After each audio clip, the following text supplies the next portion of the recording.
Bueno, y continuamos con Ernesto Villegas desde la Torre Confinanza, llamada también la Torre de David, espacio que ya fue recuperado y que piensa ser destinado a distintas funciones, ¿no? Distintos organismos van a venir, sobre todo en el tema de prevención, ¿no?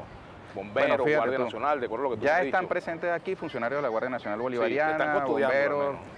Protección Civil y la Corporación de Servicios del Distrito Capital. Pero el uso que el presidente ha anunciado definitivo es la instalación del Centro para los Derechos Urbanos Socialistas de Caracas, que va a incluir uso educativo, cultural, deportivo y de seguridad. O sea que vamos a reunir aquí porque realmente son cuatro torres, el conjunto de la Torre Confinanza. Aquí hay espacio Aquí no hay espacio para el comercio, por ejemplo, ¿no habrá?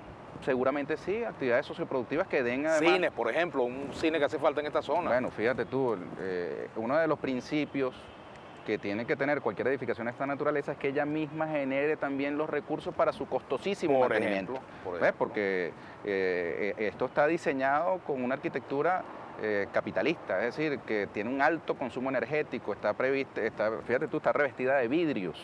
En lugar de aprovechar la ventilación natural, está concebida como un edificio cerrado y que tiene que tener unos aire acondicionado. Bueno, los arquitectos tendrán la última palabra. Hay una comisión a cargo la preside el ministro Ricardo Molina. ¿Y qué es lo que tendrá de socialista la arquitecta Paola Posani. Bueno, por ejemplo, el tema ambiental. Un altísimo consumo energético innecesario con estas brisas que hay aquí podría ser con modificaciones de arquitectura revertido y que no sería necesaria tal consumo energético para los aires acondicionados si tú aprovechas los vientos. En atención, por cierto, al quinto objetivo del Plan de la Patria, ¿no? Que es la preservación de la vida en el planeta.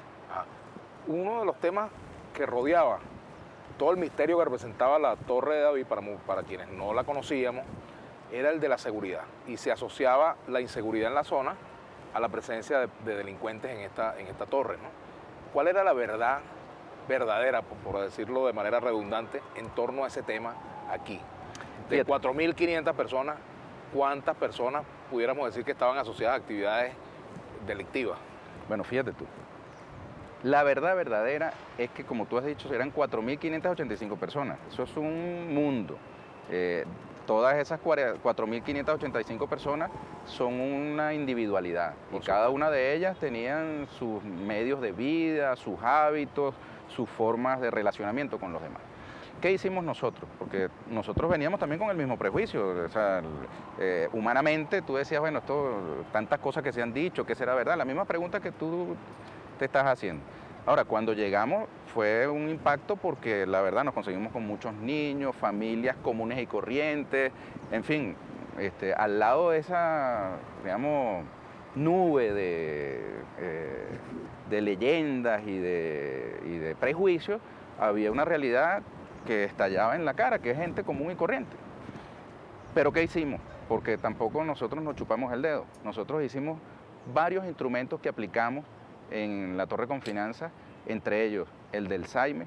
Aquí hubo operativos del SAIME, aquí vino la Comisión Presidencial para Refugios Dignos, el Ministerio de la Vivienda, el Instituto Nacional de Estadística, y se hizo una revisión de cada una de las familias que aquí habitaban. De modo que aquellos, por ejemplo, que estaban reñidos con la ley, ni de broma se iban a acercar a un operativo de este tipo. Determinamos, por ejemplo, frente a una de las leyendas que había, que aquí había puros colombianos, determinamos que apenas el 11% de las familias que aquí habitaban tenían algún integrante extranjero.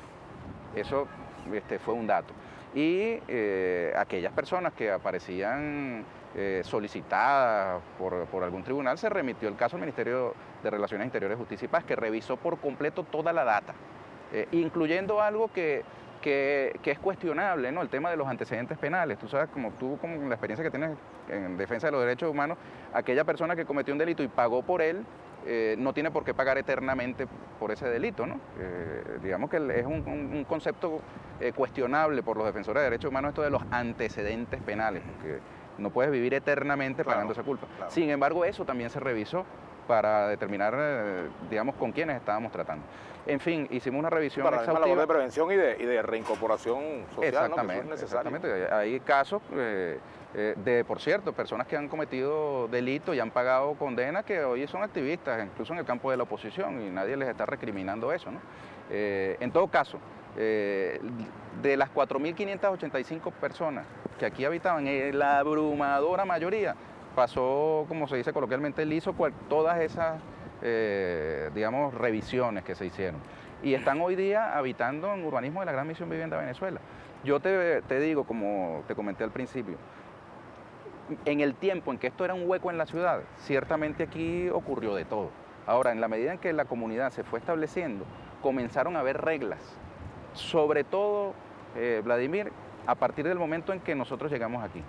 Aquí nosotros colocamos al pie de la torre, por petición de la comunidad de la torre, en medio del aplauso de la comunidad de la torre, colocamos un punto de patria segura de la Guardia del Pueblo, aquí abajo en las instalaciones, al pie de la edificación, y con el aplauso, por cierto, de la comunidad de la zona. De modo pues que ha sucedido también. Hay un fenómeno en materia de seguridad que nadie desconoce. Y cualquier cosa que ocurriera en las inmediaciones de la torre inmediatamente eran atribuidas a las personas que aquí vivían. Hay un partido político, por cierto, que se dedicó a atribuirle a esta torre todos los males que ocurrían aquí en el entorno. La llegaron a bautizar incluso como la alcabala de la muerte. Y eso fue muy injusto con personas decentes que aquí vivían. Como es injusto estigmatizar a cualquier grupo humano, a cualquier lugar de Venezuela, sean los Valles del Tuy, o sea el barrio del Carpintero, o sea Gramovén, o sea Nuevo Horizonte, o sea La Charneca, o sea cualquier localidad, porque dentro de todos los barrios, y aquí había un barrio, aquí lo llamaban la favela vertical, en las favelas de Brasil, la mayoría de la gente que vive allí es gente decente, trabajadora. La mayoría de la gente que vive en los barrios en Venezuela es gente decente y trabajadora, que haya en su seno algunos elementos que reñidos con las normas de convivencia. Bueno, pasa hasta en Altamira, en La Lagunita, en El Marqués o en San Bernardino. Por cierto, el impacto de lo que pasó aquí en la torre, en el entorno de la torre. ¿Cuál va a ser el impacto social? Bueno, fíjate, cosas como esta, el día de la clausura finalmente, el día 27 de mayo en la noche, cuando cerramos el portón, una vecina de aquí de las inmediaciones estaba llorando porque iba a extrañar a su vecino de la torre. Claro, a lo mejor otros vecinos tienen una opinión distinta porque habrán tenido algún inconveniente, dificultad o conflicto con alguno de aquí, pero esa señora estaba llorando. Ahora, personas de oposición han colocado en el Twitter quejas porque después que de nuestro retiro, el personal de la Guardia Nacional Bolivariana entró a la torre, entonces hubo digamos un vacío en la presencia del punto de Patria Segura. Nosotros vamos a gestionar ante las autoridades que ese punto retorne. No te corresponde a ti. No me corresponde, pero en todo caso, digamos, a veces hay quejas que nacen del reconocimiento implícito de lo positivo, de lo que se ha avanzado. Ahora, ¿qué hicieron ustedes, por ejemplo, para tratar de convencer también o demostrarle a esas personas que son críticas de lo que aquí ha pasado, algunas organizaciones vecinales o comunitarias que han sido críticas frente al tema del Sambil y al tema de la torre, ¿qué han hecho ustedes para tratar de establecer algún puente con ellos y mostrarles lo que está pasando? Realizamos un foro abierto en 2 etapas. La primera aquí en la planta baja de la torre y la segunda en el Teatro Teresa Carreño. Y allí abrimos las puertas para que todos los interesados opinaran sobre el uso final de la torre. Y allí estuvo, por cierto, el autor de ese estigma de la alcabala de la muerte. Allí se le dio derecho de palabra, él planteó su visión sobre el asunto y habló incluso en ese foro uno de los familiares de David Brillenburg, el banquero que construyó la torre, que ideó la torre. Que por cierto, Vladimir, esta torre también tiene una historia previa. Esta torre es un monumento al fracaso del neoliberalismo, en palabras no mías, sino de Alfredo Brillenburg, el arquitecto que llevó el proyecto de la torre a la Bienal de Venecia. ¿Por qué? Porque esta torre quedó a medio hacer en medio de la crisis financiera del gobierno de Caldera. Sí. Esta torre, pregúntale a David Paravicini, no me lo pregunte a mí, David fue senador, investigador. No, yo recuerdo, yo era parlamentario en esa época. En esa época, bueno, 33 los ahorristas con su problema. 33 veces fue utilizada esta torre para extraerle créditos al banco de empresas relacionadas con el propio banco, que transformaban ese dinero en dólares y se lo llevaban del país. De modo que el negocio de esta torre era no terminarla, era seguir extrayéndole dinero en esa fusión muchas veces turbia entre el poder financiero y el poder inmobiliario. Y si te sigo contando, pues vamos a hacer 4 programas sobre el tema. Yo quisiera aprovechar, Vladimir, para mostrarte estos recortes, ¿vale? Mira, el contraste entre lo que ocurrió en esta torre y lo que pasa en el país de Felipe González, que está muy preocupado por los derechos humanos en Venezuela, pero parece que se le olvida que en su propio país está pasando esto. España desalojó de su hogar a 95 familias por día en el año 2014. Mira los Un total chistes. de 30 ¿de cuántas familias? Bueno, Bueno, 400.000 aquí hay familias. chistes, mira, más de 400.000 familias desahuciadas en España y la justicia se tapa los ojos, los políticos se tapan la boca y los sindicatos se tapan las orejas. Contra el genocidio financiero, stop, no a los desahucios. Mira las pancartas que en España abundan. No os avergüenza echar a la gente de sus casas. Y aquí hay otra caricatura que dice, si nos quitan la casa, no nos queda nada, dice una familia con sus niños en brazos. Y entonces le responde el juez, falso, os queda la hipoteca, con un policía detrás. Porque eso es lo que está pasando en el mundo. Estas imágenes de España y de Europa en general hablan de un fenómeno gravísimo en el planeta entero sobre el tema de la vivienda.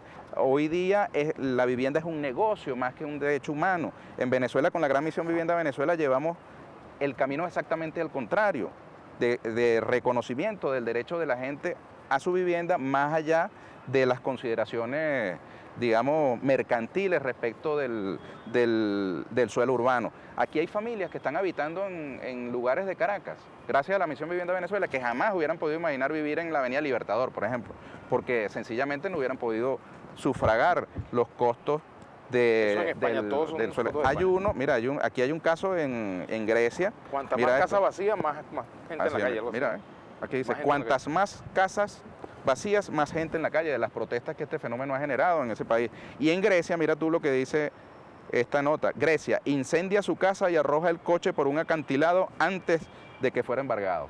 Aquí Bueno, tenemos que hacer la pausa, Ernesto. ha habido casos, mira, de un búlgaro que derribó su casa y le entrega los escombros al banco que lo iba a desahuciar. Eso en España también. Esto es bueno, es un búlgaro, Ajá. en España, sí. Sí. Bueno, al menos es un periódico español. Bueno, tenemos que hacer la pausa. Al retorno vamos a conversar también, para mostrar un testimonio de algunas de las familias o de algunas de las personas que habitaban en la torre y que ya tienen su nuevo destino. Ya venimos para la parte final de este programa con Ernesto Villegas.